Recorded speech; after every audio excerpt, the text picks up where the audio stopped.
નમસ્કાર વિદ્યાર્થી મિત્રો, લિબર્ટી સ્કૂલ દ્વારા આયોજિત ઓનલાઈન વિડિયો લેક્ચરમાં તમારું ફરીવાર સ્વાગત છે। તો વિદ્યાર્થી મિત્રો, આપણે આજે કેમિસ્ટ્રીમાં ધોરણ 11 પ્રકરણ 3 જેની અંદર લાસ્ટ વિડિયો લેક્ચરમાં આપણે આવર્તની અંદર ઇલેક્ટ્રોન રચનાનો અભ્યાસ પૂર્ણ કર્યો, બરાબર છે। આવર્તની અંદર ઇલેક્ટ્રોન રચના કઈ રીતે ગોઠવી શકાય છે, આજે આપણે એનાથી વિપરીત કે તેમ સમૂહ દર્શાવો છે, બરાબર છે। એ સમૂહમાં ઇલેક્ટ્રોન રચના કઈ રીતે હોય છે એની ચર્ચા આપણે કરવા જઈ રહ્યા છીએ। તો આજનો આપણો ક્વેશ્ચન છે સમૂહમાંના તત્વોની ઇલેક્ટ્રોન રચના સમજાવો, બરાબર છે। ક્વેશ્ચન બરાબર સમજી લેજો। સમૂહના તત્વોની ઇલેક્ટ્રોન રચના। હવે આપણે પરિચિત છીએ કે સમૂહની અંદર કેટલા સમૂહ છે? 18 સમૂહ। કેટલા? 18 સમૂહ। 1 થી ચાલુ કરીને 18 સુધી સમૂહ આવેલા છે। આ સમૂહની ઇલેક્ટ્રોન રચના જુદી જુદી હોય છે। તો આપણે એક જ ચર્ચા કરીએ કે એક જ સમૂહ અથવા ઊભા સ્તંભમાં આવેલા તત્વોની સંયોજકતા કોષની ઇલેક્ટ્રોન રચના સમાન હોય છે। દાખલા તરીકે હું થોડી આવર્ત કોષ્ટક દોરી અને ચર્ચા કરું કે આ રીતે હું આવર્ત કોષ્ટક દોરું, બરાબર છે। પહેલો અને અહીંયા બીજો, બરાબર છે। તો 1 2 3 4 5 6 અને 7, 1 2 3 4 5 6 અને 7, બરાબર છે। અહીંયા બીજાથી ચાલુ કરીએ તો પણ શું થશે? ટોટલ 7। આને હું S વિભાગ કહું છું। પણ આની અંદર કયા તત્વ આવે છે? પહેલા સમૂહમાં આપણે જાણીએ છીએ ફેલિનાકેરબ hydrogen, lithium, sodium, potassium, rubidium, caesium અને ફ્રાન્સિયમ। આ બધા જ તત્વો છે એ બધા જ તત્વોની બાહ્યતમ કક્ષા એટલે છેલ્લી કક્ષામાં રહેલા ઇલેક્ટ્રોન કેવા હશે? સમાન હશે। કેવા હશે? સમાન હશે। તો આપણે પહેલા લખું સમૂહના તત્વો, તો બધા સમૂહના તત્વો છે। દાખલા તરીકે એની ઇલેક્ટ્રોન રચના બાહ્યતમ કક્ષાની વાત કરું છું, છેલ્લો ઇલેક્ટ્રોન જે ભરાય છે એ સમાન હશે, બરાબર। હું એવું કહું કે આની ઇલેક્ટ્રોન રચના NS1 હશે। શું હશે? NS1 બધા તત્વોની, બરાબર છે। ચાહે એ રૂબિડિયમ હોય તો છેલ્લે શું આવે? 5S1। ચાહે એ સીઝિયમ હોય તો સીઝિયમ છઠ્ઠો આવર્ત દર્શાવે છે, n બરાબર શું? આવર્તની સંખ્યા તો 6S1। ફ્રાન્સિયમ હોય તો 7S1, બરાબર। દાખલા તરીકે પોટેશિયમ હોય તો ચોથો આવર્ત છે તો 4S1। સોડિયમ છે તો 3S1। લિથિયમ છે તો 2S1। હાઇડ્રોજન છે તો 1S1। બધાની કોમન હોય શું હોય? NS1, બરાબર છે। તો આપણે આગળ લખી શકીએ એક જ સમૂહ અથવા ઊભા સ્તંભમાં તત્વોની બાહ્યતમ કક્ષામાં રહેલા ઇલેક્ટ્રોનની સંખ્યા સમાન હોય છે, બરાબર છે। એક જ સમૂહમાં અથવા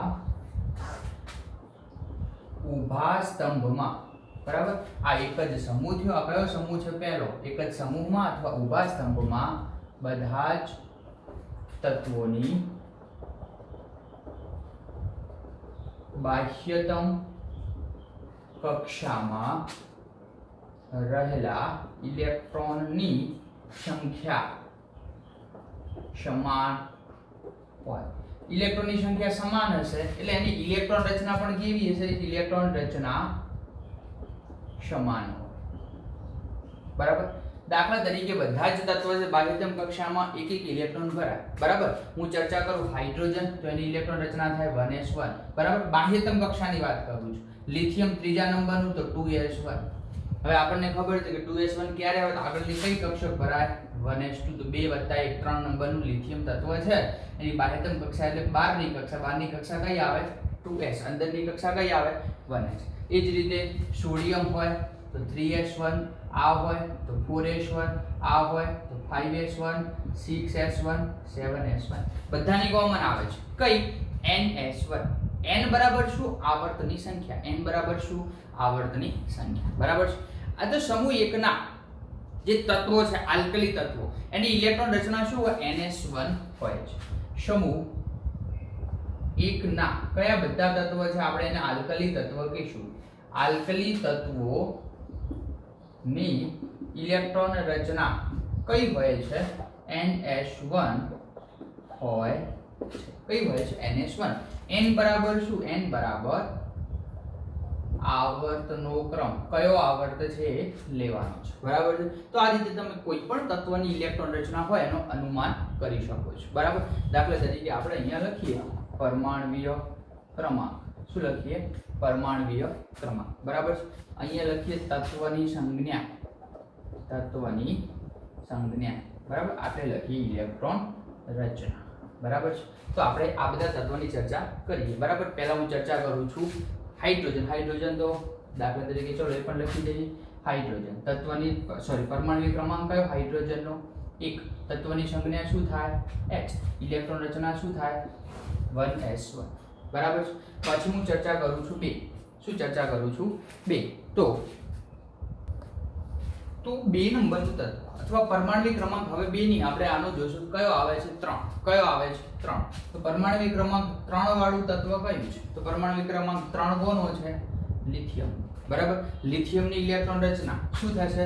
આગળ ભરાશે હિલિયમ એટલે કે ઉમદા વાયુ અને 2s1 એટલે 2 આના અને 1 આનો ટોટલ થાય 3. બરાબર છે. પછી આપણે ચર્ચા કરીએ હેલિના. ના એટલે 11 નંબરનું તત્વ. કયા નંબરનું?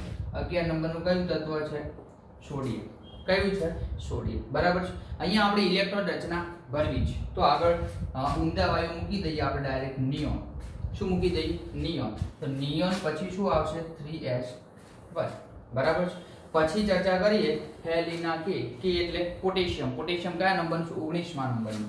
તો પછી હું લખું છું 19મા નંબરનું કે. બરાબર છે. તો નિયોન પછી ઉમદા વાયુ કયો આવશે? આર્ગોન. કયો આવશે? આર્ગોન. પછી શું આવશે અહીંયા? 4s1. 4 ક્યાંથી આવ્યું? ચોથો આવર્ત દર્શાવે. કયો આવર્ત દર્શાવે? ચોથો. બરાબર છે. પછી રૂબેડિયમ લગભગ 37મો નંબર છે રૂબેડિયમ. બરાબર છે. તો 36 સુધી ભરાય. 36નું તત્વ આપણે જાણીએ છીએ ક્રિપ્ટોન. કયું? ક્રિપ્ટોન. તો શું આવશે? 5s1. બરાબર છે. પછી આવે છે સીઝિયમ. સીઝિયમ કયા નંબરનું તત્વ છે? 55 નંબરનું. કયું? 55 નંબર. શું આવશે? Cs. સીઝિયમ. તો helium, neon, argon, krypton. Krypton પછી ઉમદા વાયુ કયો આવશે? ઝેનોન. કયો આવશે? Xe એટલે કે 6s1. અને 7મા નંબરનું તત્વ છે ફ્રાન્સિયમ. કયું છે? ફ્રાન્સિયમ. બરાબર છે. તો પરમાણુ ક્રમાંક આવશે 87. કેટલો આવશે? 87. Fr. ઇલેક્ટ્રોન રચના શું થશે? Helium, neon, argon, krypton, xenon અને Rn એટલે રેડોન 7s1. બધાની કોમન કઈ આવે છે? ns1. n બરાબર શું? આવર્તની સંખ્યા. તો આ શું દર્શાવતું હતું? હાઇડ્રોજન. આ શું દર્શાવતું હતું? Lithium, sodium, potassium, rubidium, caesium, francium. બરાબર. આ રીતે આપણે ઇલેક્ટ્રોન રચના સમૂહની અંદર ચર્ચા કરી શકીએ છીએ. ક્લિયર છે? તો આટલું ક્લિયર થાય પછી આપણે આગળ જઈએ. ક્લિયર છે? ચલો. તો આપણે અહીંયા ચર્ચા કરીએ કે આ તો બધું લખ્યું હોય તો ઓકે છે, પણ અહીંયા આપણે સમૂહની અંદર ઇલેક્ટ્રોન રચનાની ચર્ચા કરીએ છીએ ત્યારે હાઇડ્રોજન અને હિલિયમને અપવાદ તરીકે ગણીએ. બરાબર. તો એના પાછળનું કારણ છે એની ચર્ચા આપણે કરીએ કે આવર્ત કોષ્ટકમાં હાઇડ્રોજન અને સંજ્ઞા છે હિલિયમ. બરાબર. બંનેને અપવાદ તરીકે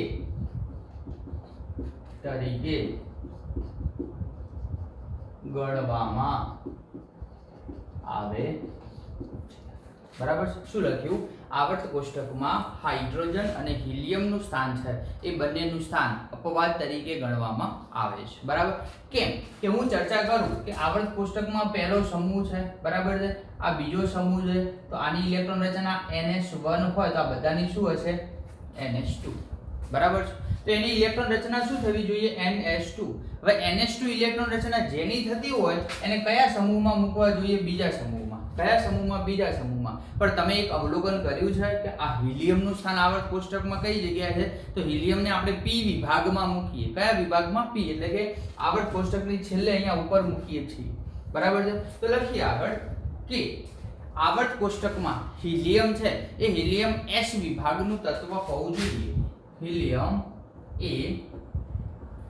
s વિભાગનું તત્વ હોવું જોઈએ, પણ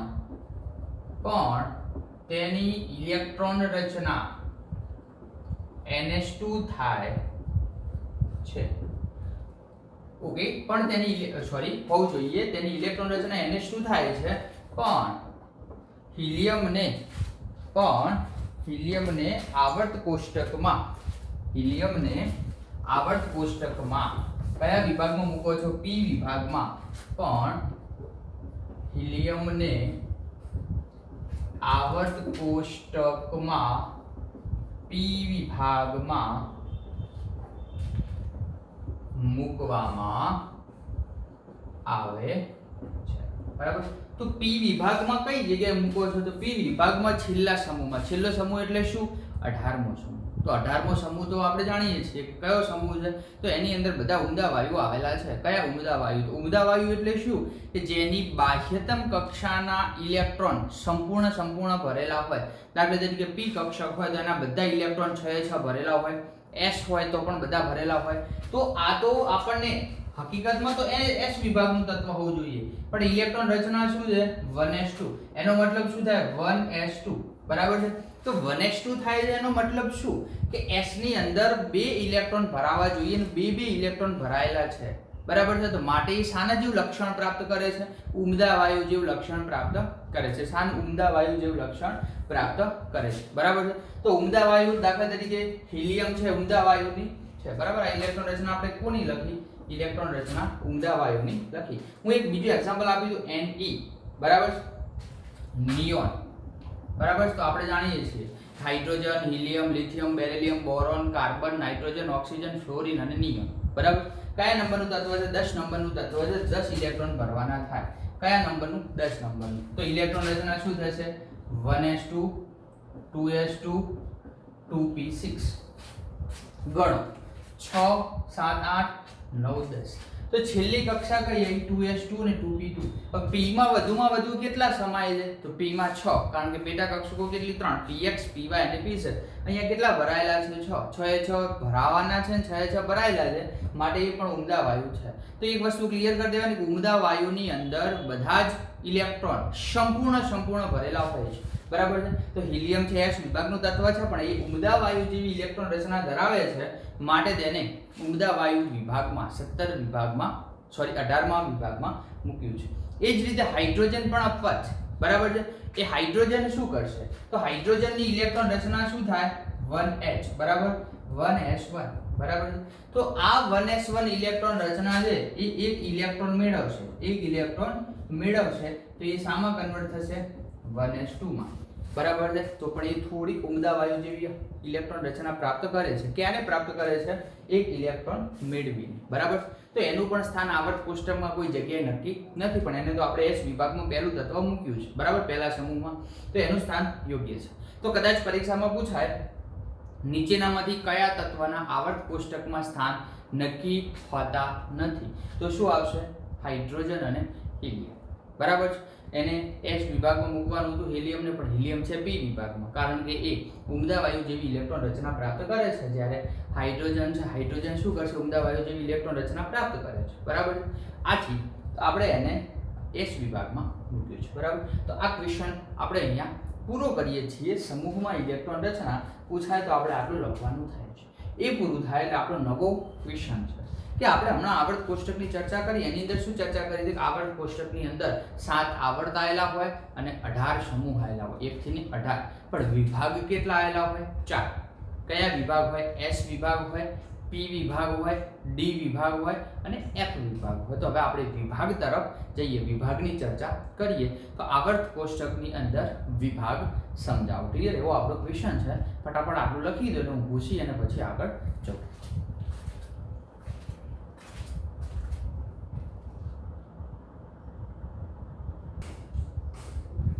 ચાલો રેડી. ક્વેશ્ચન બરાબર સમજો. આવર્ત કોષ્ટકમાં વિભાગની ચર્ચા કરો. બરાબર છે. તો આવર્ત કોષ્ટકમાં 4 વિભાગ આવેલા છે. બરાબર. લખું છું. આવર્ત કોષ્ટકમાં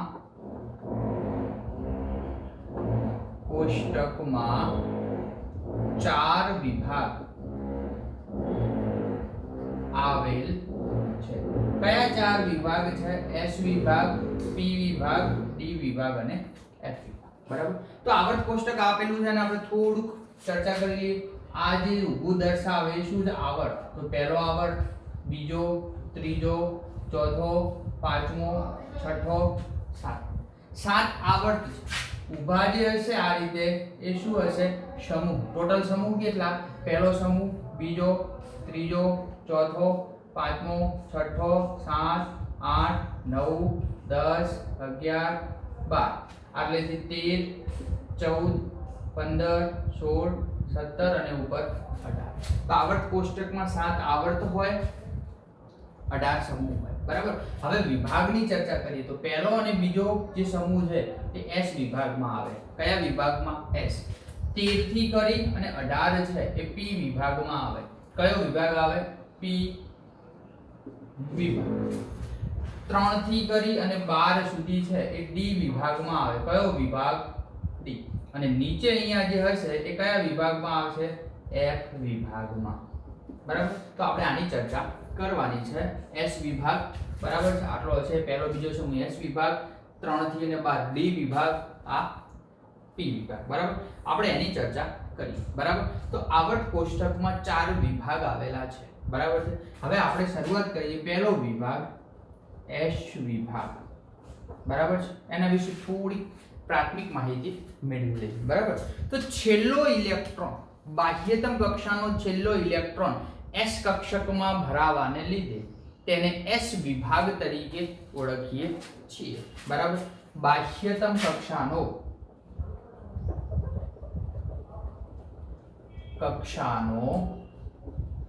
છેલ્લો ઇલેક્ટ્રોન S વિભાગમાં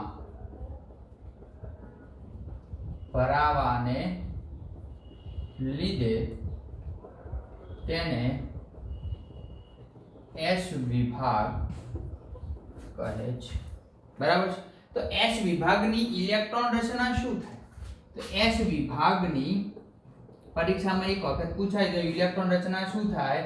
NS1 થી NS2. બરાબર છે. તો અહીંયા જે તત્વ આવેલા હશે પહેલા સમૂહમાં એ બધાની ઇલેક્ટ્રોન રચના શું હશે? NS1. બરાબર છે. જે બીજા સમૂહમાં આવેલા હશે બીજા સમૂહમાં બધાની ઇલેક્ટ્રોન રચના શું હશે?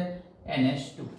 બરાબર. તો NS1 ને NS2 વિશે હમણાં આપણે ચર્ચા કરી, પણ એક ઉદાહરણ લઈને ચર્ચા કરું. અહીંયા કયા તત્વ ભરી શકાય? હેલી, ના, કે, રબ, સે, ફરિયાદ.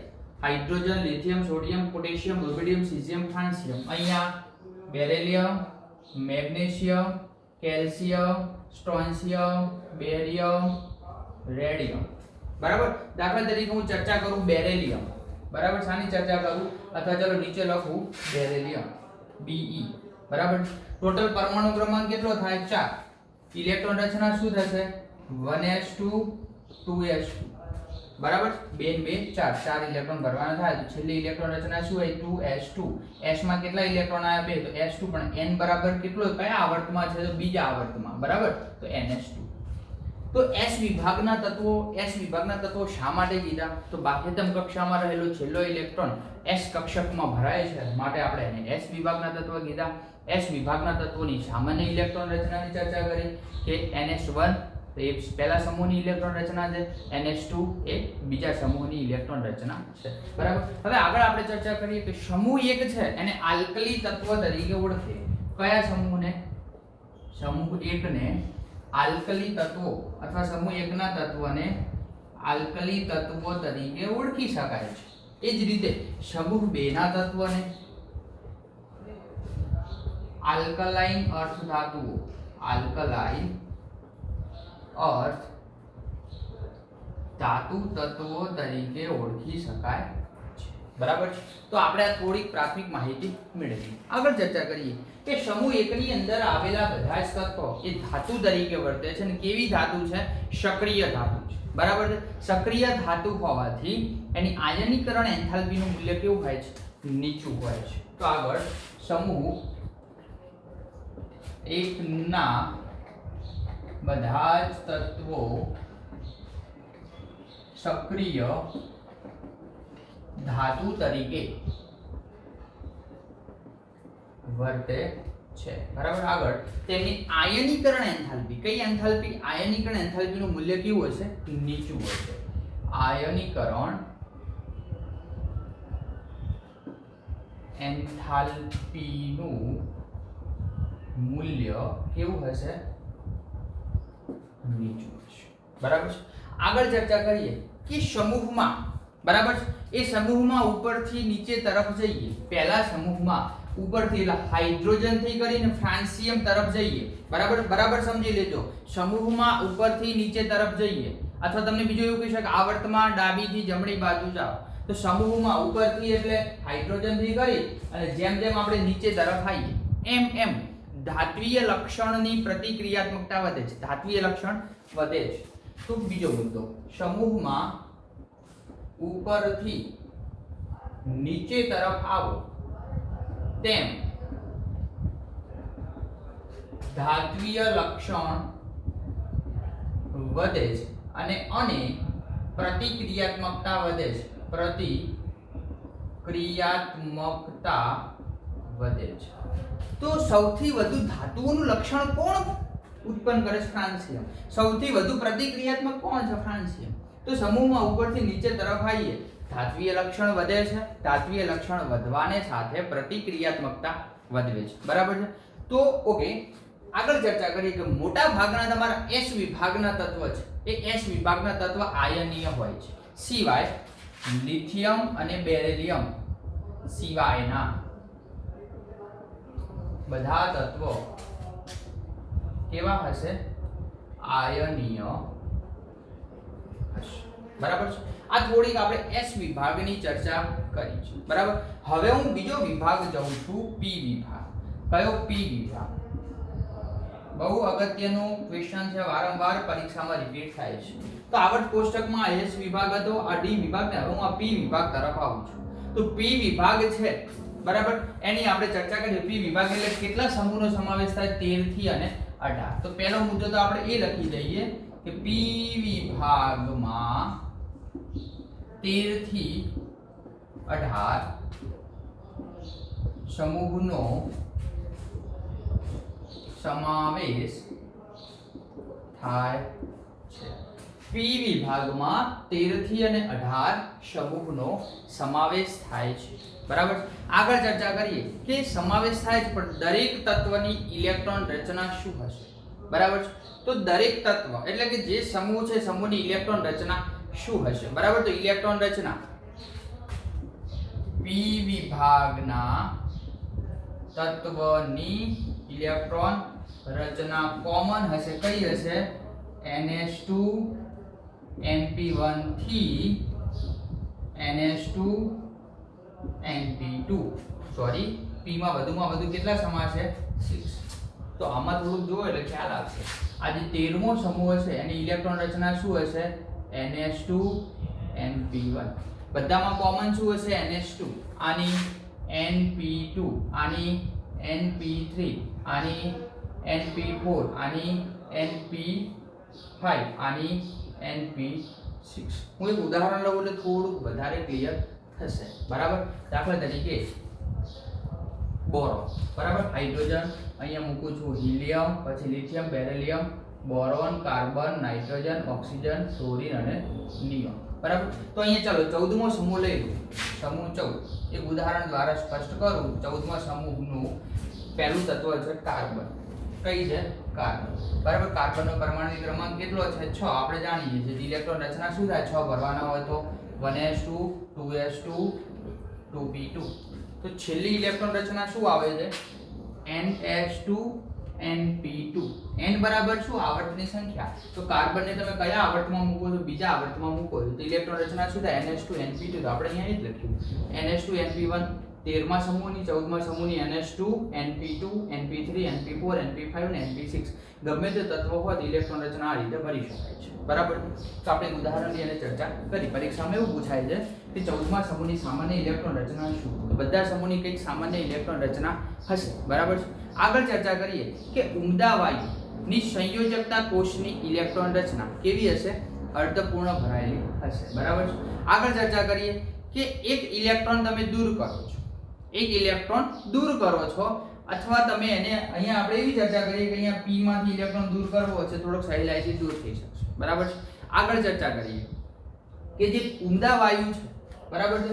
એ ઉમદા વાયુ એ પણ આ સમૂહમાં આવે છે। ઉમદા વાયુ એટલે કયો સમૂહ? સમૂહ 18। તો સમૂહ 18 એ ઉમદા વાયુ તરીકે વર્તે છે। સમૂહ 18 ના નામ શું છે? ઉમદા વાયુ, ઉમદા વાયુ તરીકે વર્તે છે। બરાબર, આગળ ચર્ચા કરીએ કે ઉમદા વાયુની ઇલેક્ટ્રોન રચના। પણ ઉમદા વાયુમાં શું છે? બાહ્યતમ કક્ષામાં, બહારની કક્ષામાં ઇલેક્ટ્રોન સંપૂર્ણપણે ભરાયેલો હોય છે, તેને દૂર કરવો મુશ્કેલ થાય છે। બરાબર, ઉમદા વાયુમાં બાહ્યતમ કક્ષાનો ઇલેક્ટ્રોન સંપૂર્ણપણે ભરાયેલ હોય છે। ચલો, સંપૂર્ણ ભરાયેલ હશે, આથી તેને દૂર કરવો, આથી તેને દૂર કરવો મુશ્કેલ જણાય છે। બરાબર, ચલો આગળ ચર્ચા કરીએ કે સમૂહ 18 ની ચર્ચા કરીએ। સમૂહ 17 ને શું કહીએ? તો સમૂહ 17 ને કયા તત્વ કહીએ? હેલોજન તત્વ, હેલોજન સમૂહ। બરાબર, એ જ રીતે સમૂહ 16 નું નામ શું છે? ચાલ્કોજન તત્વ। શું છે? ચાલ્કોજન સમૂહ। કદાચ પરીક્ષામાં નામ પૂછાય, નીચેનામાંથી આ સમૂહને કયા નામથી ઓળખી શકાય છે? સમૂહ 18 હોય તો એને ઉમદા વાયુ તરીકે ઓળખશું, સમૂહ 17 હોય તો હેલોજન સમૂહ દર્શાવે છે, સમૂહ 16 હોય તો ચાલ્કોજન સમૂહ દર્શાવે છે। બરાબર છે। બંને સમૂહ, કયા બંને? 16 અને 17 એ ઇલેક્ટ્રોન પ્રાપ્તિ એન્થાલ્પી ધરાવે છે, ઇલેક્ટ્રોન પ્રાપ્ત કરવાની એન્થાલ્પી ધરાવે છે। બરાબર છે। તો એમાંથી શું થશે? સરળતાથી એક ઇલેક્ટ્રોન નીકળશે એટલે ઉમદા વાયુ જેવી ઇલેક્ટ્રોન રચના શું કરે છે? સ્વીકારે છે। બરાબર છે। તો સમૂહ 17, 16 અને 17 ના તત્વો સરળતાથી ઇલેક્ટ્રોન મેળવીને ઉમદા વાયુ જેવી ઇલેક્ટ્રોન રચના પ્રાપ્ત કરે છે। સમૂહ 16 અને 17 ના તત્વો સરળતાથી એક ઇલેક્ટ્રોન એક્સેપ્ટ કરે છે। 17 ના સમૂહ તત્વો હશે તો એક ઇલેક્ટ્રોન મેળવશે એટલે 18 માં સમૂહ જેવી ઇલેક્ટ્રોન રચના એની થઈ જશે। બરાબર છે। આગળ ચર્ચા કરીએ કે આવર્તમાં ડાબી બાજુથી જમણી બાજુ તરફ જતા, આવર્તમાં ડાબી બાજુ, આ ડાબી બાજુ છે ને આ જમણી બાજુ, તો આ બાજુ તરફ જઈએ એમ અધાત્વીય લક્ષણ, બરાબર યાદ રાખજો, આવર્તમાં ડાબી બાજુથી જમણી બાજુ તરફ જતા અધાત્વીય લક્ષણ વધે છે। ડાબી બાજુથી જમણી બાજુ તરફ જતા કયું લક્ષણ વધે છે? અધાત્વીય લક્ષણ વધે છે। એનો મતલબ શું થાય કે આ બાજુથી આ બાજુ તરફ જતા અધાત્વીય લક્ષણ વધે છે, એમ આ બાજુ બધા ધાતુ તત્વ રહેલા છે, આ બાજુ બધા મોટા ભાગના અધાતુ તત્વ રહેલા હશે। કયા તત્વ રહેલા છે? અધાતુ તત્વ રહેલા છે। સમૂહમાં ઉપરથી નીચે તરફ જઈએ, સમૂહમાં ઉપરથી નીચે તરફ જઈએ એમ ધાત્વીય લક્ષણ વધે છે। બરાબર છે। તો આ શાની ચર્ચા હતી? આવર્તની। બરાબર, હવે આપણે ચર્ચા કરીએ સમૂહમાં ઉપરથી નીચે તરફ જઈએ તેમ ધાત્વીય લક્ષણ વધે। તો વિદ્યાર્થી મિત્રો, આપણે એસ વિભાગ અને પી વિભાગની ચર્ચા કરી। તો આ એસ વિભાગ હતો, આ પી વિભાગ હતો। હવે આપણે ચર્ચા કરીએ માત્ર ને માત્ર ડી વિભાગ। બરાબર છે। તો ડી વિભાગની અને એફ વિભાગની ચર્ચા કરીએ એની પહેલા ફટાફટ આટલું તમે નોંધી લો।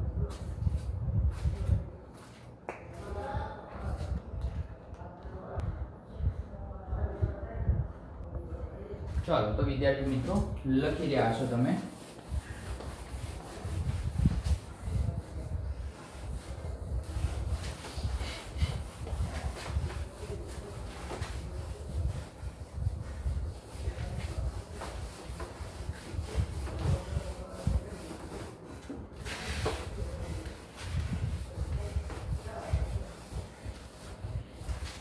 હવે આપણે ચર્ચા કરીએ છીએ ડી વિભાગ। કયા વિભાગની?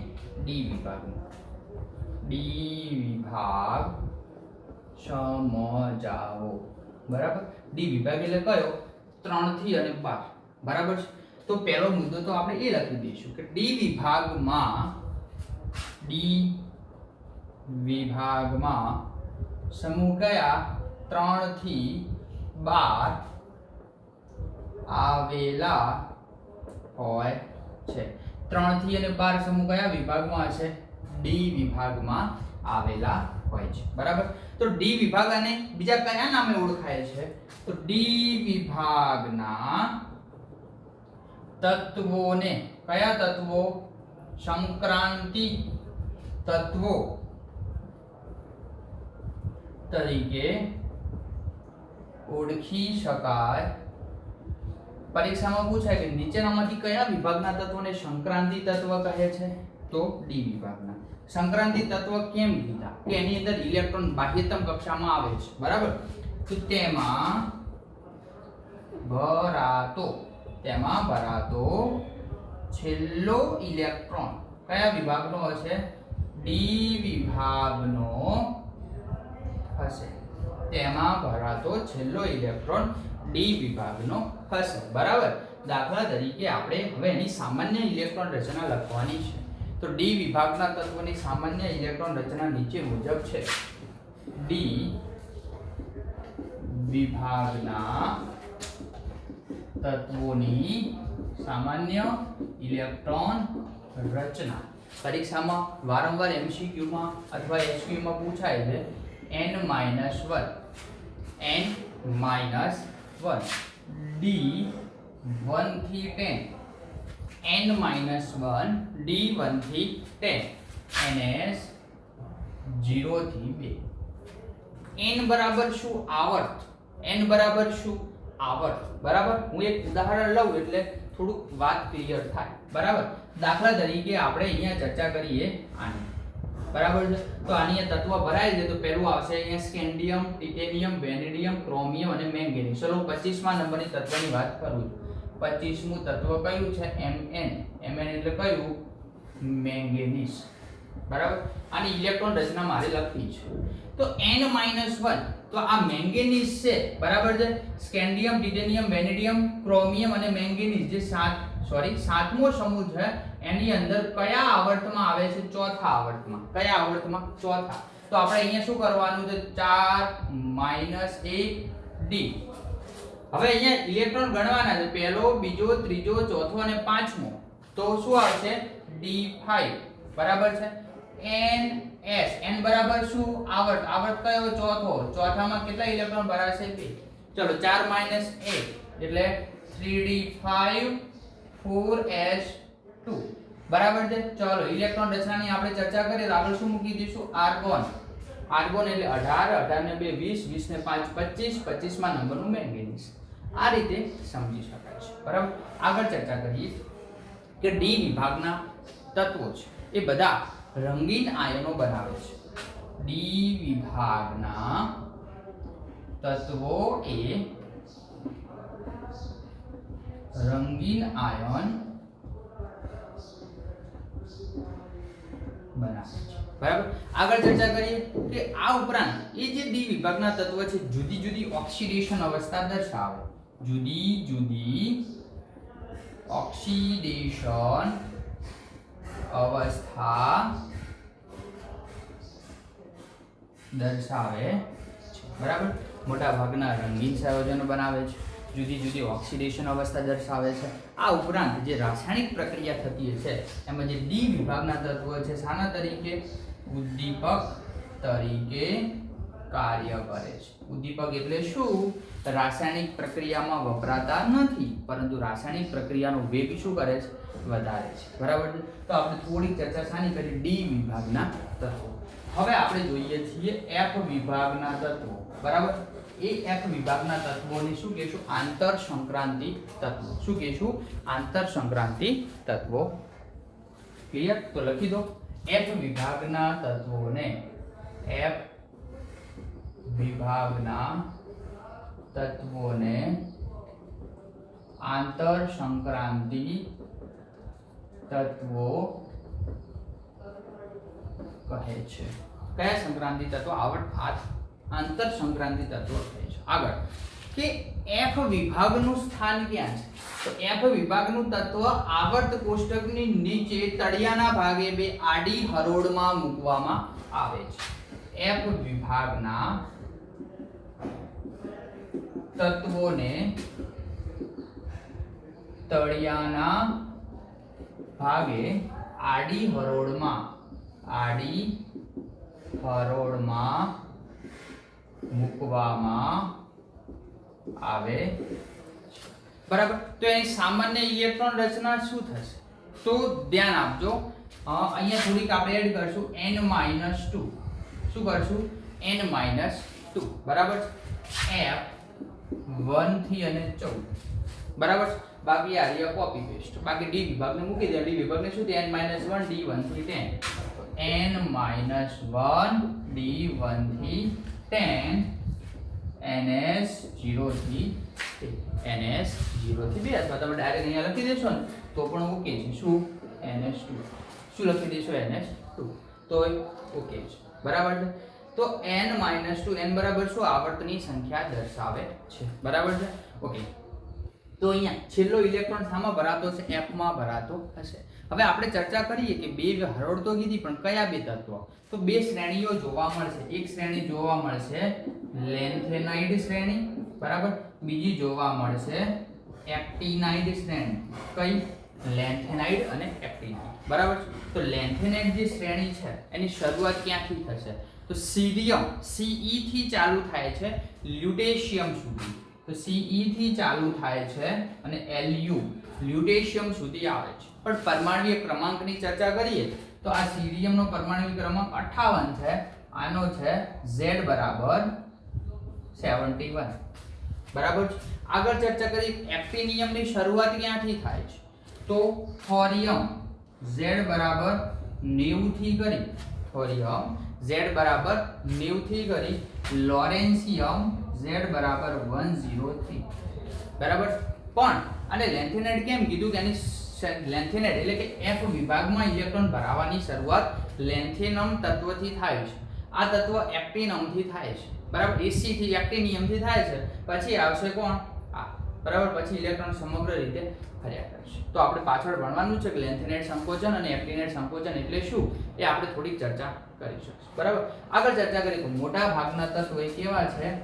રેડિયો સક્રિય તત્વ છે. રેડિયો સક્રિય તત્વ. ક્લિયર? તો આની સાથે સાથે વિદ્યાર્થી મિત્રો આપણે આજે 4 વિભાગ ભણ્યા. S વિભાગ, P, D અને F. બરાબર છે. તો આજનો વિડિયો લેક્ચર અહીંયા આપણે સ્ટોપ કરીએ છીએ. નેક્સ્ટ વિડિયો લેક્ચરમાં આપણે આગળ નવા ટોપિક સાથે મળશું. નવો ટોપિક આપણો એ છે કે ધાતુઓ અને અધાતુઓ ક્યાં આવે છે, આવર્ત કોષ્ટકમાં સ્થાન કઈ જગ્યાએ છે, કઈ ધાતુઓ છે કઈ અધાતુઓ છે એની ચર્ચા આપણે નેક્સ્ટ વિડિયો લેક્ચરમાં કરશું. ક્લિયર? આટલું ફટાફટ લખી લેજો. Thank you very much.